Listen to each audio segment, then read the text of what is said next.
हरिओम। मैं आदित्य पाठक गया क्षेत्र के ज्ञापाल पंडा राजेश लाल झंगर के सानिध्य में श्री मंदिर से जुड़े आप समस्त यजमानों का हार्दिक स्वागत करता हूं। आज अत्यंत ही विशेष तिथि आश्विन मास कृष्ण पक्ष प्रतिपदा के शुभ अवसर पर जिन यजमानों ने गया क्षेत्र के अंतर्गत माँ फल्गु के पावन तट पर अपने पितरों का तर्पण का चयन किया, उन सभी के नाम की सूची में सामग्री हमें प्राप्त हो चुकी है। सर्वप्रथम आप सभी के नाम से संकल्प पर करेंगे, फिर क्रमानुसार आपका संकल्प करेंगे। तदुपरांत माँ फल्गु के पावन तट पर ही आकर के आपका तर्पण का संपूर्ण विधि पूर्ण करेंगे। नारायण। काश्यप प्रकाश सिरंगी के तरफ से, राजीव कुमार सिंह गौतम गोत्र मोहनपुर बेगूसराय के तरफ से,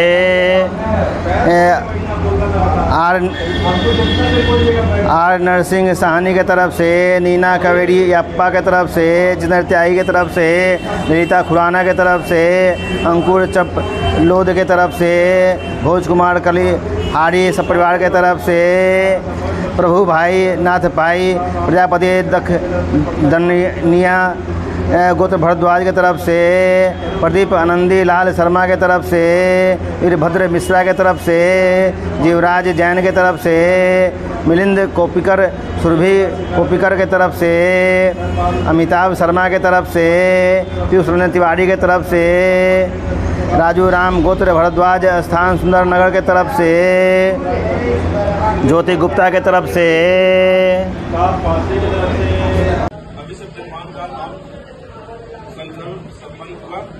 अभी हम माँ फल्गु गंगा में तर्पण करने जा रहे हैं। हरिओम। जिन जवानों ने आज प्रतिपदा के शुभ अवसर पर अपने पितरों के लिए पितृ तर्पण का चयन किया था, उनका संकल्प पूर्ण हुआ। अब हम तर्पण विधि को प्रारंभ करने जा रहे हैं। माँ फल्गु के इस पावन तट पर आप जिन जवानों ने प्रतिपदा के शुभ अवसर पर पितृ तर्पण किया है, ये अत्यंत ही एक विशेष फलदायी है पितरों के लिए, क्योंकि आज से लेकर के अमावस्या तक आपके पितृ इसी नदी में विराजमान होते हैं और इसी नदी में दिन रात वो खेलते रहते हैं। इसको मोक्षदायिनी गंगा भी कहा जाता है। इस नदी के स्पर्श मात्र से ही आपके जन्मों के पाप धुल जाते हैं। बाल वृद्धे कृतम पापम हर में ही फल्गुदकम। बाल से बच्चा से लेकर के बूढ़े तक का आपका जितना पाप है वो एक बार फल्गु स्नान से नष्ट हो जाता है। ऐसा स्कंद पुराण के गया महात्म्य में लिखा हुआ है। और इसी जल में आपके पितृ 15 दिन क्रीड़ा करते हैं और अपने वंशजों का इंतजार करते हैं कि उनके वंशज कोई गया जी में आएंगे और उनके नाम से तर्पण, पिंडदान, पूजा इत्यादि दीपदान उनके लिए करेंगे। और इसी इंतजार में वो 15 दिन इस नदी में खेलते कूदते बिता देते हैं और फिर अपने लोग को चले जाते। इस दरमियान अगर उनके वंशज या कुल खानदान का कोई व्यक्ति उनके लिए तर्पण इत्यादि पूजा पाठ दान नहीं करता है, तो इससे पितृ नारुष्ट होते हैं, क्रोधित होते हैं और फिर हमारे ऊपर दुख कष्ट आना प्रारंभ हो जाता है। तो जिन जवानों ने ये पूजा चयन किया है, आप लोग का अत्यंत ही सौभाग्य का बात है कि आपका पूजा श्री मंदिर के द्वारा माँ फल्गु के पावन तट पर संपन्न होने जा रहा है। तो आइए पूजन को प्रारंभ करते हैं। नारायण। इसको काटिए। तर्पण विधि को प्रारंभ करते हैं। चलिए जल छिटिए ऊपर दादाजी। ओम अपवित्रः पवित्रो वा सर्वावस्थांगतोऽपि वहाय स्मरेत पुंडरीकाक्षं स्वायाभ्यंतर शुचिः। ओम पुंडरीकाक्ष पुनात पुंडरीकाक्ष पुनात पुनातो पुंडरीकाक्ष आचमन। ओम केशवाय नमः। ओम माधवाय नमः। ओम नारायणाय नमः। हस्ता प्रक्षालनम केशवाय नमः। गोविंदाय नमो नमः। चलिए पवित्र पान लीजिए। ओम पवित्रस्तो वैष्णव्यो सवित्रवः प्रसवाहुत्पन्याम छिद्रेण पवित्रेण सूर्य सरस्मभिः तस्यते पवित्रपते पवित्रपूतस्य कामः पुणे तच्छकेयम्मा। तिलक लगा लीजिए जल का। ओम चंदनम मनते नित्यम अपवित्र पापनाशमापदाहर्ते नित्यम लक्ष्मी वर्षतु सर्वदा। ब्रह्मवाक्य सहस्रार्धवाक्य सदनिच गायत्री अस्त्र मात्रेण शिखाबंधन करो महम्मा। चलिए हाथ में थोड़ा लीजिए, फूल पकड़िए, लीजिए, हाथ से धैर्य रखिए, थोड़ा संकल्प लेना है। ये पकड़िए, जल लीजिए थोड़ा। ओम विष्णुर्विष्णुर्विष्णुः श्रीमद्भगवतो महाप्रशस्य विष्णुर आज्ञाया प्रवर्तमानस्य अद्य श्री ब्रह्मणो अह्नि द्वितीय परार्धे श्री श्वेतवाराह कल्पे वयोशतमन्वन्तरे अष्टाविंशतितमे कलियुगे कलिप्रसंचरणे जम्बूद्वीपे भूर्लोके भारतवर्षे भरतखंडे आर्यवर्तक देशांतर्गत मगध क्षेत्रे कोलाहल प्रवृत्ति चंपकारण्ये मधुबनी बौद्धावतारे फल्गुन्याः पश्चिम तट भागे प्रभाति संवत्सरां कालयुक्तां संवत्सरे दक्षिणायने शरदितो मासानां मासत्वमे मासे आश्विन मासे कृष्णपक्षे प्रतिपदायां शुभ पुण्य वासर वासर ऋतु सोमवार वासरिक्तायां संक्षेत्र शुभयोग शुभकर्ण एवं ग्रह गुणगण विशेषण विष्टां वर्तमान शुभ पुण्य तिथौ मम समस्त यजमानस्य शास्त्रोक्त फल प्राप्त्यर्थं श्री परमेश्वर प्रीत्यर्थं देव ऋषि दिव्य पितॄणां यजमानस्य पितॄणां तर्पणं रघुवर काश्यप गोत्र रघुवर पाठक ब्राह्मण द्वारा कार जिससे जल में वो फूल जौ तिल चावल छोड़ दीजिए। हाथ जोड़िए। ओम देवताभ्य पितृभ्य च महायोगिभ्य च नमः स्वाहा ये स्वधाय नित्यमेव नमो नमः। देवताभ्य पितृभ्य च महायोगिभ्य च नमः स्वाहा ये स्वधाय नित्यमेव नमो नमः। ओम देवताभ्य पितृभ्य च महायोगिभ्य एव च नमः स्वाहा ये स्वधाय नित्यमेव नमो नमः। ये लीजिए। अपने मन में सभी देवी देवता ऋषि मुनि और पितरों का ध्यान कर लीजिए। ओम ब्रह्मादेहा सुरा सर्वे ऋषयः सनगादेहा गच्छन्तु महाभागा ब्रह्मांडोदरवर्तिनः। माँ फल्गु में छोड़ दीजिए। चलिए इसको लीजिए। अभी हम लोग तर्पण के अंतर्गत में सर्वप्रथम देवताओं को जल अर्पित करते हैं। तो आइए देव तर्पण को प्रारंभ करते हैं। चलिए जल पूरब की ओर देते जाइए। ओम ब्रह्म त्रिपदाम ओम विष्णु त्रिपदाम ओम रुद्र त्रिपदाम ओम प्रजापति त्रिपदाम देवा त्रिपेन्दाम ओम छंदा त्रिपेन्दाम ओम वेदा त्रिपेन्दाम ओम ऋषि त्रिपेन्दाम ओम प्राणाचार्य त्रिपेन्दाम ओम गंधर्वा त्रिपेन्दाम ओम मित्राचार्य त्रिपेन्दाम ओम संवत्सराचार्य त्रिपेन्दाम ओम देव्य त्रिपेन्दाम ओम सरदा त्रिपेन्दाम ओम द्वानगा त्रिपेन्दाम ओम नागा त्रिपेन्दाम ओम सागर त्रिपेन्दाम ओम पर्वता त्रिपेन्दाम ओम मनुष्य त्रिपेन्दाम ओम सरिता त्रिपेन्दाम ओम यक्षा त्रिपेन्दाम ओम रक्षांस त्रिपेन्दाम ओम पिशाचा त्रिपेन्दाम ओम सुपर्णा त्रिपेन्दाम ओम भूतानि त्रिपेन्दाम ओम मनुष्या त्रिपेन्दाम ओम पशवः त्रिपेन्दाम ओम वनस्पतयः त्रिपेन्दाम ओम खाद्यः त्रिपेन्दाम ओम भूताग्रामा चतुर्विधः तृप्यताम। इसके बाद हम लोग ऋषि तर्पण करेंगे। और थोड़ा चावल लीजिए। ओम अर्चिः त्रिपेदाम ओम अत्रिः त्रिपेदाम ओम अंगिराः त्रिपेदाम ओम पुलस्त्यः त्रिपेदाम ओम पुलाः त्रिपेदाम ओम कृतः त्रिपेदाम ओम वसिष्ठः त्रिपेदाम ओम पृथ्वाः त्रिपेदाम ओम ऋगो त्रिपेदाम ओम नारदः त्रिपेदाम। वो चावल उसी में छोड़ दीजिए। चलिए अब सनकादि तर्पण करना। उत्तर की ओर करिए उसको। अब इधर का जल गिराएंगे। ठीक है। अभी सर्वप्रथम देव तर्पण हुआ, ऋषि तर्पण हुआ। इसके बाद सनकादि तर्पण होने जा रहा है। सनकादि तर्पण हम लोग उत्तर दिशा की ओर जल देते हैं। देव और ऋषि तर्पण में पूर्व दिशा की ओर जल देते हैं। ओम सनकः त्रिपेदाम सनकः त्रिपेदाम ओम सनंदनः त्रिपेदाम सनंदनः त्रिपेदाम ओम सनातनः त्रिपेदाम सनातनः त्रिपेदाम ओम कपिलः त्रिपेदाम कपिलः त्रिपेदाम ओम वोढोः त्रिपेदाम वोढोः त्रिपेदाम ओम पंसिकः त्रिपेदाम पंसिकः त्रिपेदाम ओम आसुरः त्रिपेदाम आसुरः त्रिप्यताम।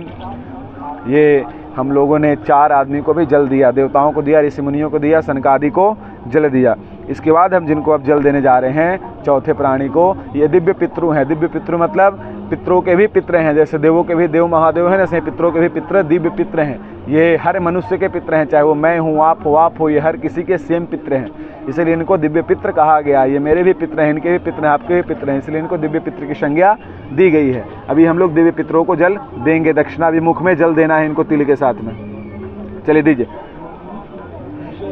हाँ, अंगूठा तरफ से। ओम कव्यवाडनलः त्रिपेदां त्रोदकं तस्मै सुधा तस्मै सुधा तस्मै सुधा।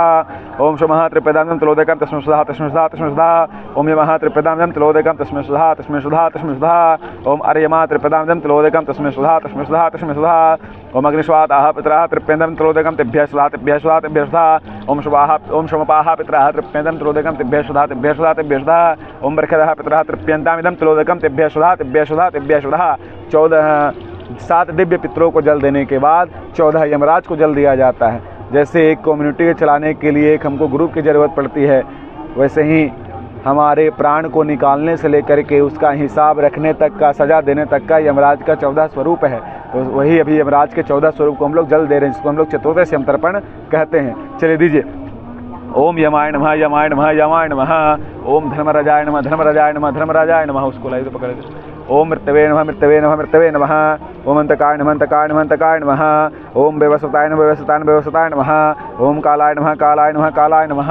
ओम सर्वभूतक्षयाय नमः सर्वभूतक्षयाय सर्वभूतक्षयाय नमः। ओम औदुम्बराय नमः औदुम्बराय नमः औदुम्बराय नमः। ओम दधनाय नमः दधनाय नमः दधनाय नमः। ओम नीलाय नमः नीलाय नमः नीलाय नमः। ओम परमेष्ठिने नमः परमेष्ठिने नमः परमेष्ठिने नमः। ओम वृकोदराय नमः वृकोदराय नमः वृकोदराय नमः। ओम चित्राय नमः चित्राय नमः चित्राय नमः। ओम चित्रगुप्ताय नमः चित्रगुप्ताय नमः चित्रगुप्ताय नमः। ये हमने यमराज को भी जल दे दिया। अब इतनों को जल देने के बाद हमको अधिकार प्राप्त हो गया कि अब जो मेरे पितृ हैं, कुल के खानदान के हैं, उनको हम जल अर्पित कर सकते हैं, हमको सर्टिफिकेट प्राप्त हो गया। अगर हम इन लोगों को जल नहीं देते, डायरेक्ट पितरों को जल देते, तो वो उनको प्राप्त कदापि नहीं होता।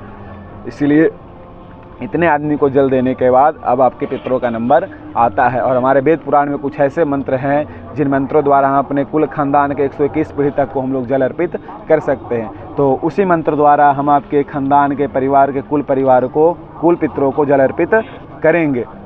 चलिए दीजिए, पहले ये वो तिल पानी में गिरा दीजिए, पानी में उसको निकाल धो दीजिए, छोड़ दीजिए सब।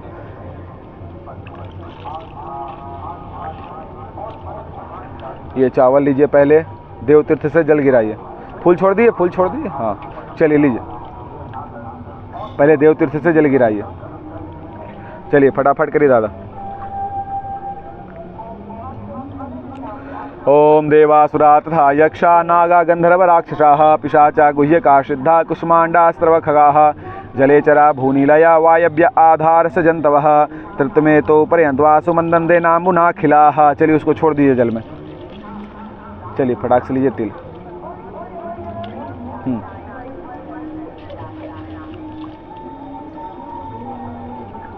चलिए अब दक्षिण की ओर जल दीजिए पितृतीर्थ से। नरकेशो, चलिए दीजिए। नरकेशो श्रमस्तेषु यातनाशु चेष्टाः तेषामप्यदीयते सलिलम या ये बांधवा बांधवा वासी न जन्मे बांधवा ते तीर्थम तृप्तिमखिलायां तो या चांछति में कुलपिंडाः पुत्रदार विवर्जिताः तेषामिदतमक्षयमिदमस्तु तिलोदकम् आ ब्रह्मा अस्तम पर्यंतम देव ऋषि पितृमानवाः तृप्यन्तु पितरा सर्वे मातृमाता महादयः अतीतकूलकोटिनां सप्तद्वीप निवासिनां आ ब्रह्मा भुवनालोकाद् इदमस्तु तिलोदकम् इदमस्तु तिलोदकम् इदमस्तु तिलोदकम्। छोड़ दीजिए। तो आइए इस मंत्र का मतलब जानते हैं। आपके कुल खानदान में कोई भी देव, सूर्य, यक्ष, नाग, गंधर्व, राक्षस, पिशाच, गुहिका, सिद्धा, कुष्मांडा, स्रव, खगाः, पशु, पक्षी, जीव जंतु, अभी जितना भी मैंने नाम लिया एक प्रकार का योनि है। 84 लाख योनियों में ये कुछ योनियां हैं। अस्त्रव खगाः, पशु, पक्षी, जीव जंतु, देव, सूर्य, नाग, गंधर्व, राक्षस, पिशाच अगर आपके पितर कोई बन गए हैं तो उनको ये जल अर्पित।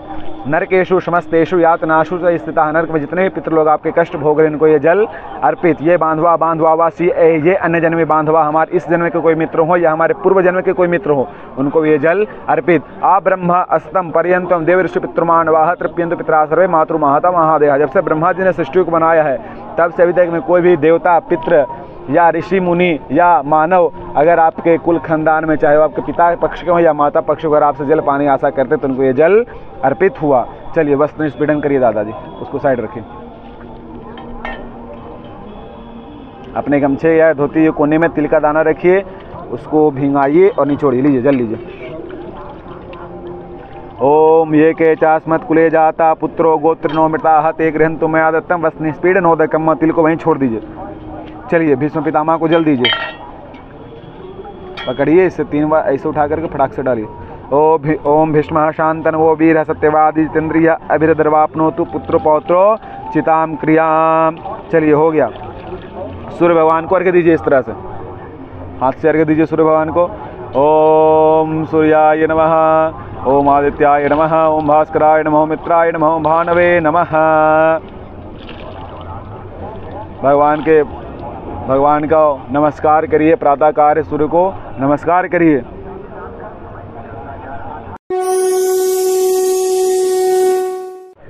हरिओम।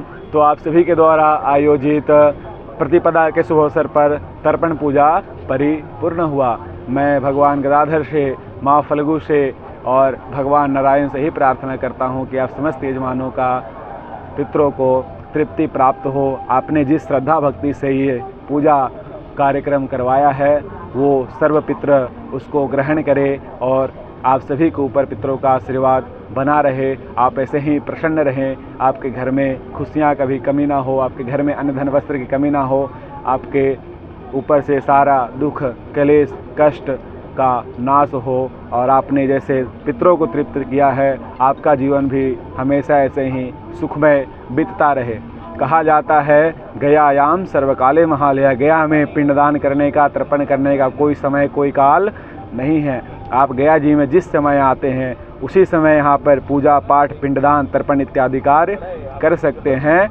ऐसा आपको गया महात्म्य में लिखा हुआ मिल जाएगा, ऐसा आपको ब्रह्म पुराण में देखने को मिल जाएगा। और आप लोग ऐसे ही धर्म के साथ जुड़े रहें, श्री मंदिर के साथ जुड़े रहें। एक बार आप लोग माँ फल्गु के पावन तट का दर्शन कर लें।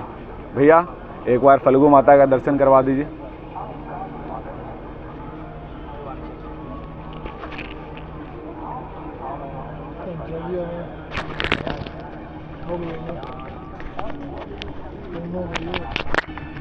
फोन कर देंगे आपको।